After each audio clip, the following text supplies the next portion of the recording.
How to get Discord 64 bits. Hey guys, welcome back to our channel. In this video I'm going to show you the ways to get Discord 64-bit.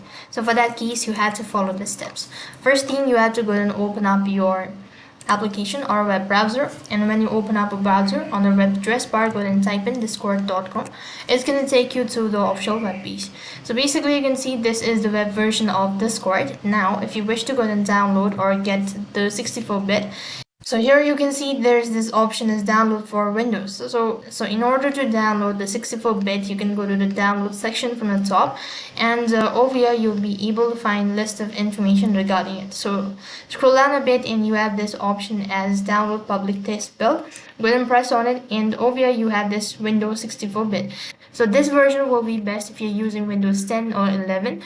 And likewise, if you're using Windows 7, 8 or 8.1, then this is the one. So you can go to the download button, and here you have this information.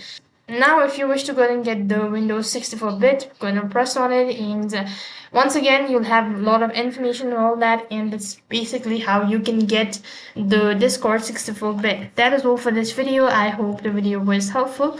Make sure to like, share and subscribe to our channel. Thank you for watching. See you in the next video.